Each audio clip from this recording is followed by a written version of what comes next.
न्यायालयात चार्जशीट न पाठवण्याचा अभिप्राय देण्यासाठी 50,000ची लाच स्वीकारल्याबद्दल महिला विधी अधिकाऱ्यासह 2 वकिलांना प्रत्येकी 2 वर्ष सक्त मजुरी आणि 25,000चा दंड अशी शिक्षा सुनावली।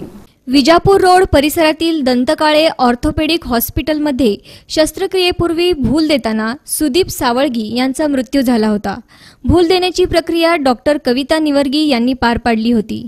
या प्रकरणी विजापूर नाका पोलीस ठाण्यात डॉक्टर संजय दंतकाळे आणि डॉक्टर निवर्गी यांच्यावर गुन्हा दाखल होता। मात्र दोषारोपपत्र न्यायालयात पाठवण्यासाठी अभिप्राय प्रलंबित होता।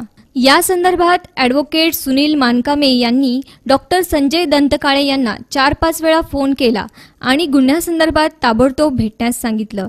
अखेर डॉक्टर निवर्गी यांचे पती डॉक्टर सतीश निवर्गी आणि डॉक्टर दंतकाळे यांनी पोलीस आयुक्तालयातील विधी अधिकारी मनीषा घिवारे आणि ॲडव्होकेट मानकामे यांची हॉटेल स्वीप्स अँड बाईट्स इथं भेट घेतली। त्यावेळी चार्जशीट न पाठविण्यासाठी 1 लाख रुपयांची लाच मागण्यात आली। त्यानुसार तडजोडी अंती ॲडव्होकेट मानकामे यांच्या सिद्धेश्वर पेठेतील लोखंडवाला कॉम्प्लेक्समधील कार्यालयात 50,000 रुपयांची लाच देण्याचं ठरलं।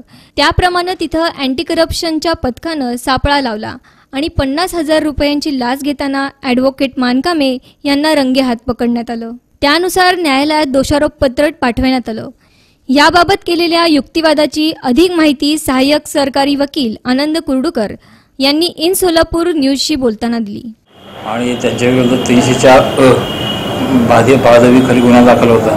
त्यामुळे दोषारोपपत्र प्रलंबित होतं आणि त्यासाठी विधी अधिकाऱ्याच्या अभिप्रायाची गरज होती।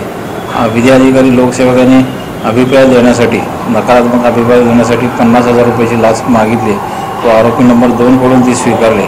म्हणून दोघांना या प्रकरणात दोषी धरून विधी अधिकारी यांना लाचलुचपत प्रतिबंधक कायदा कलम 7 अन्वये 2 वर्ष सक्त मजुरी 25,000 दंड, त्याचबरोबर कलम 13 अनुसार त्यांना 2 वर्ष सक्त मजुरी 25,000 रुपये दंड आणि आरोपी क्रमांक 2 यांना लोकसेवकाला लाच घेण्यास मदत केली, प्रवृत्त केलं, त्याबद्दल त्याचा सहभाग असल्यामुळे त्यांना 2 वर्ष सक्त मजुरी आणि 25,000 दंडाची शिक्षा फरमावली। या खटल्यात सरकारतर्फे ॲडव्होकेट आनंद कुर्डूकर, आरोपी घिवारे यांच्यातर्फे ॲडव्होकेट मिलिंद थोबडे, ॲडव्होकेट सुधीर शहा, तर आरोपी मानकामे यांच्यातर्फे मारडकर आणि स्वतः ॲडव्होकेट मानकामे यांनी काम पाहिलं। या खटल्याकामी अँटी करप्शनतर्फे पोलीस नाईक चंगरल्लू कार्यरत होते।